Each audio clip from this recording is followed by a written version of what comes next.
Hi everyone, today I have the Roche-Posay Cicaplast Balm B5 and this has been such a game changer for me this winter.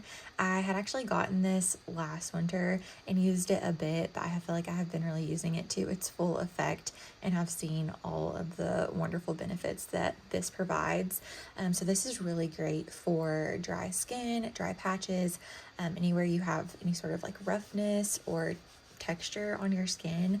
This really helps to just alleviate all of that. And I love the overall formula of this balm. It is super rich and thick and creamy. So I will show you kind of what it looks like on the back of my hand.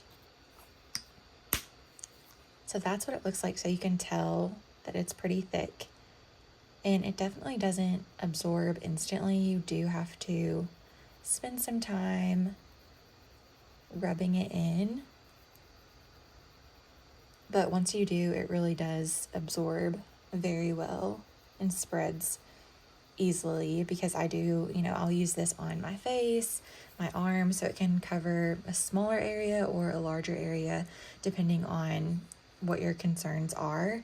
But even though it is a heavier formula, it does not make my skin feel greasy. I don't feel like my skin feels heavy. I truly feel like once it's all absorbed that my skin just feels so much softer, so much more hydrated, and just it really does help to soothe a lot of those problem areas, especially that I have found throughout the winter months and just the cold temperatures.